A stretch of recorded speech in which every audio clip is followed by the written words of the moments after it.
Hey everybody, welcome back to the homestead here. It's a beautiful day and we're starting another project. This is a gardening project because spring is here finally, and it looks like there's no more snow on the way. At least we have, fingers crossed. But for right now we're moving forward with our next outdoor project, and that is building raised garden beds. So if you remember, we did a video a little bit ago about kind of the raised garden beds.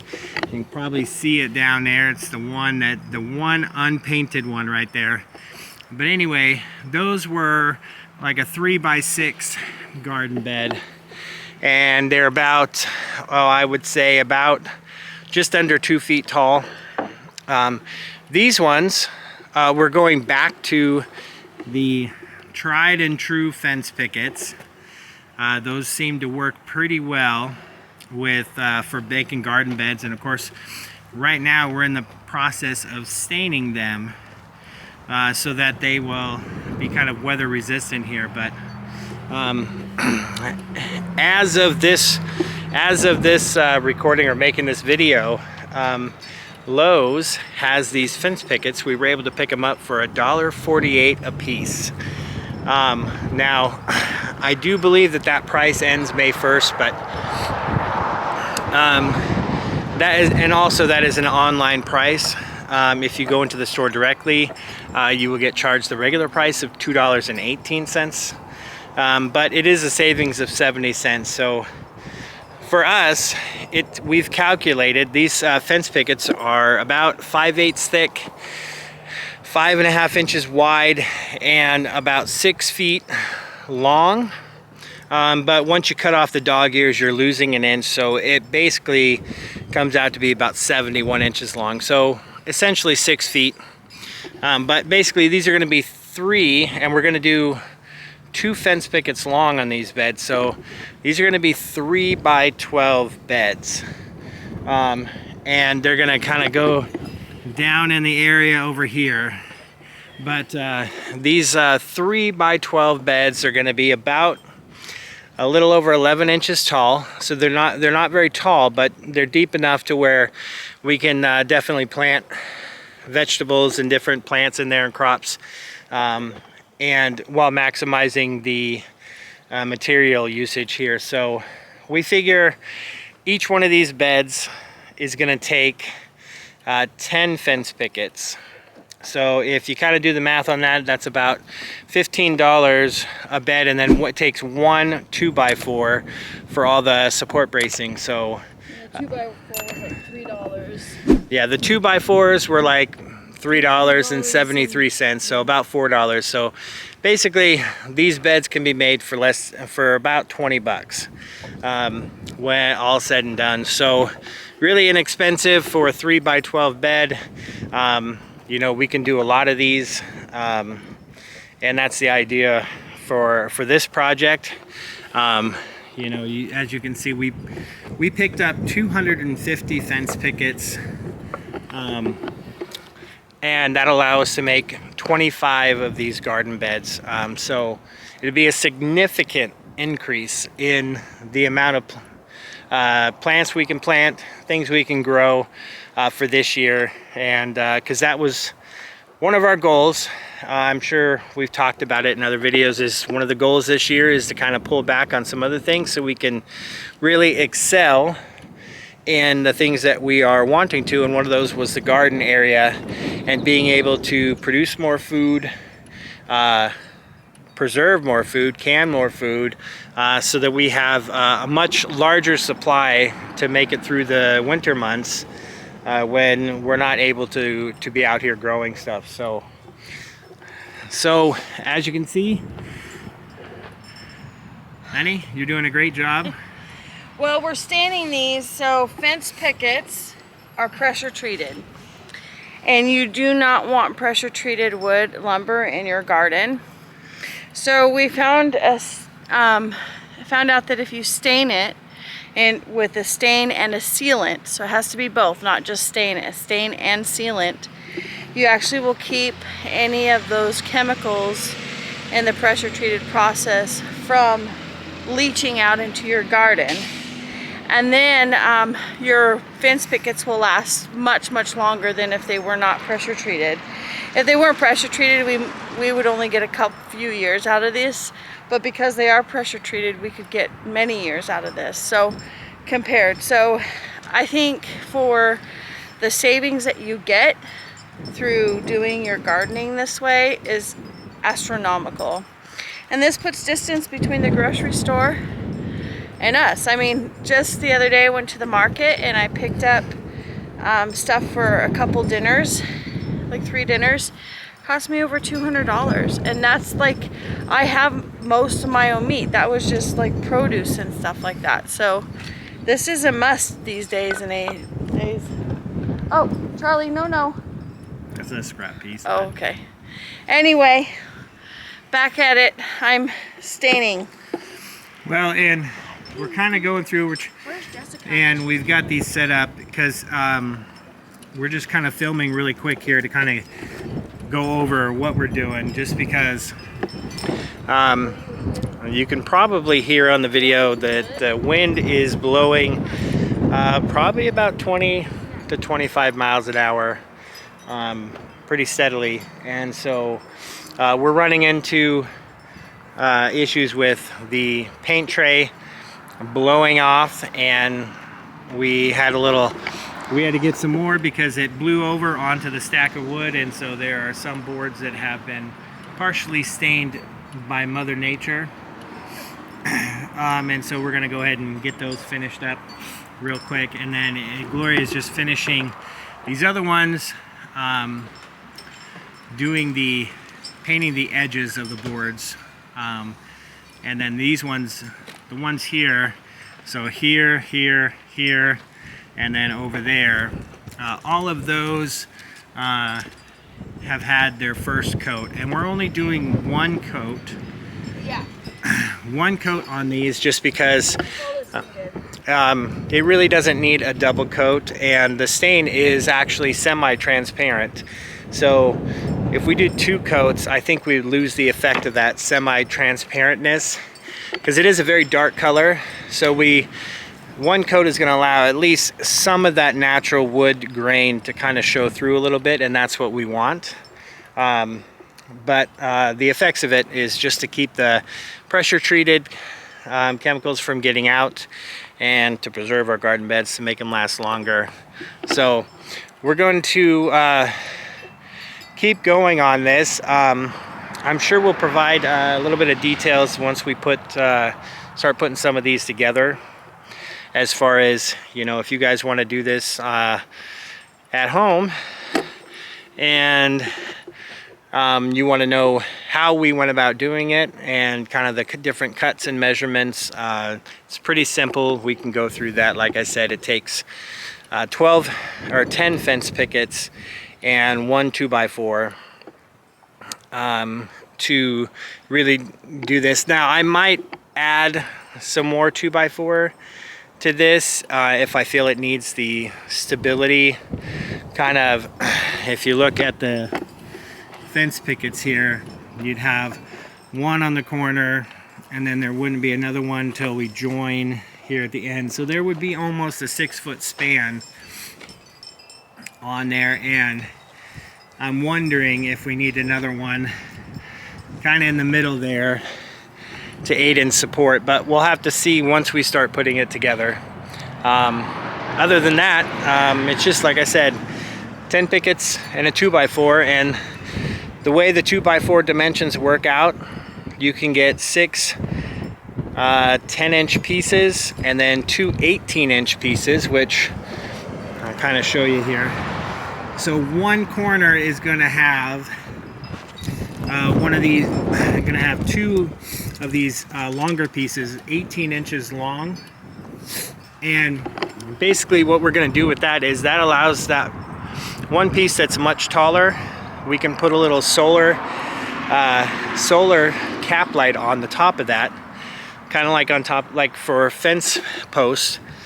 But that'll allow each garden bed to have its own little solar light when it's out there. So it's kind of just a neat little idea. It's a great way to add some light to the garden space at night and make it look even more beautiful. But yeah, I think that's how we're gonna do it. So we're gonna go ahead and I'm gonna go ahead and kind of put the camera away because it is too windy out here. The camera would just get blown over with how much wind we have out here. So we'll check back in with you. Bye. Good morning, guys.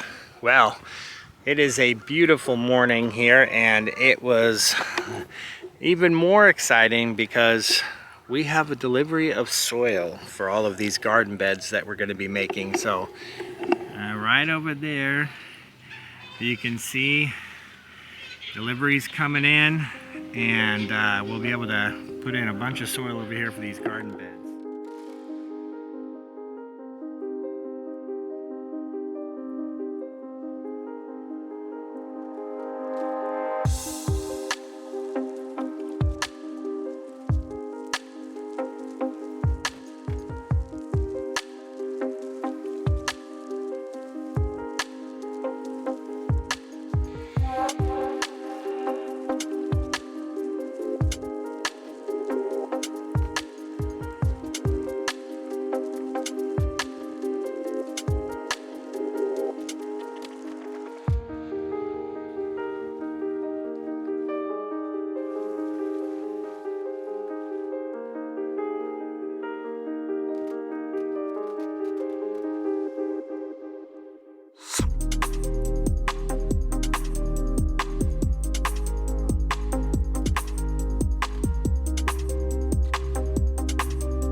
Alright guys, well, that should do it for our dirt delivery. Look at all that beautiful soil we're going to be able to put in those garden beds. It's exciting. It means growing more food, putting away more food, preserving more food, and putting some distance between us and the grocery store. So always a good thing. And yeah, hope you guys have a great day. Bye. Good afternoon. Today is a gorgeous day outside, so I'm out here staining fence pickets, aka garden beds. I'm doing the dream, right? I'm living the dream, and sometimes it's hard. I'm not complaining by any means. But I tell you what, bending over and rollering 250 fence pickets to turn into raised garden beds is backbreaking work. And putting in, and I don't know if you can see right there under the heart tree, carrying all those stones and putting them under the tree to build a flower bed is also backbreaking work. Same with that center tree over there. And sometimes it's hard to stay motivated. Sometimes it's hard to go, I'm gonna pick up the camera and show you guys what I'm doing and how I'm doing it, as well as work hard, make my own personal goal deadlines, which, if you guys know me at all, I am goal driven on a profound level. Anyway, so it's hard to hold everything you're doing and all your hard work out there, and at the end of the fall, weigh and measure your success based off of what you set out to accomplish. So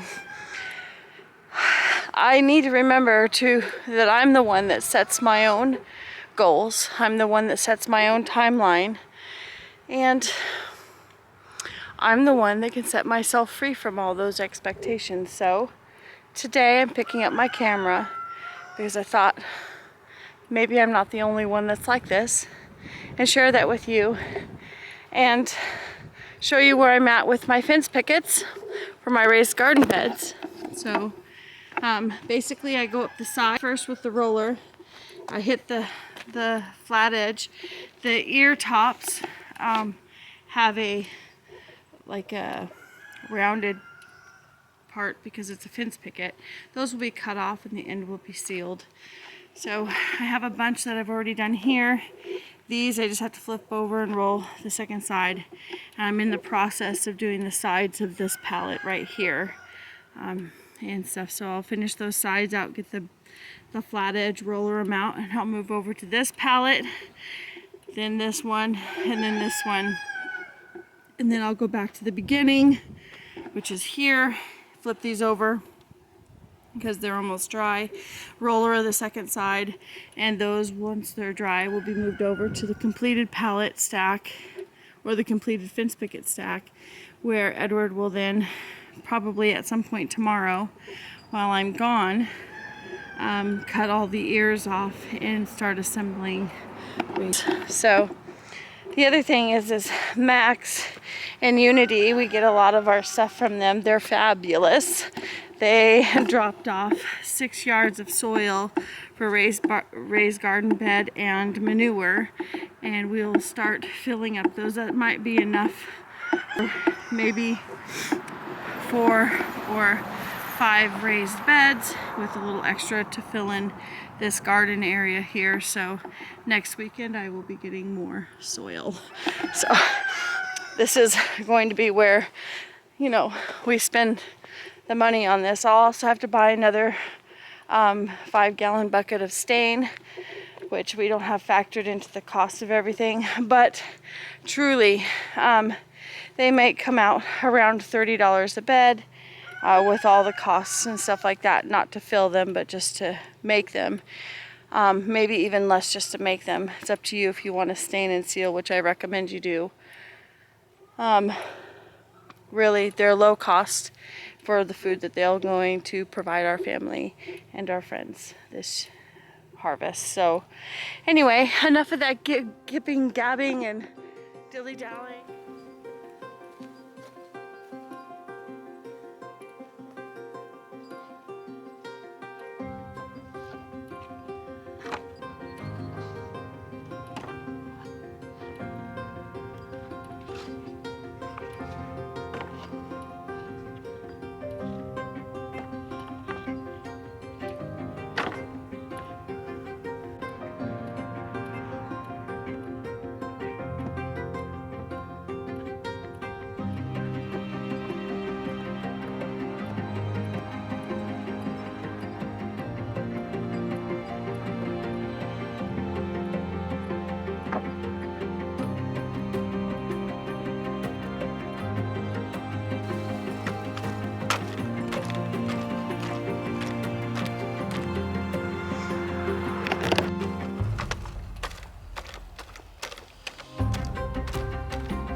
I'm helping you out. Thanks, babe. I'm gonna go put your muffler on. Thank you. All right, guys. Well, the muffler was a success. Kind of see, there's the old muffler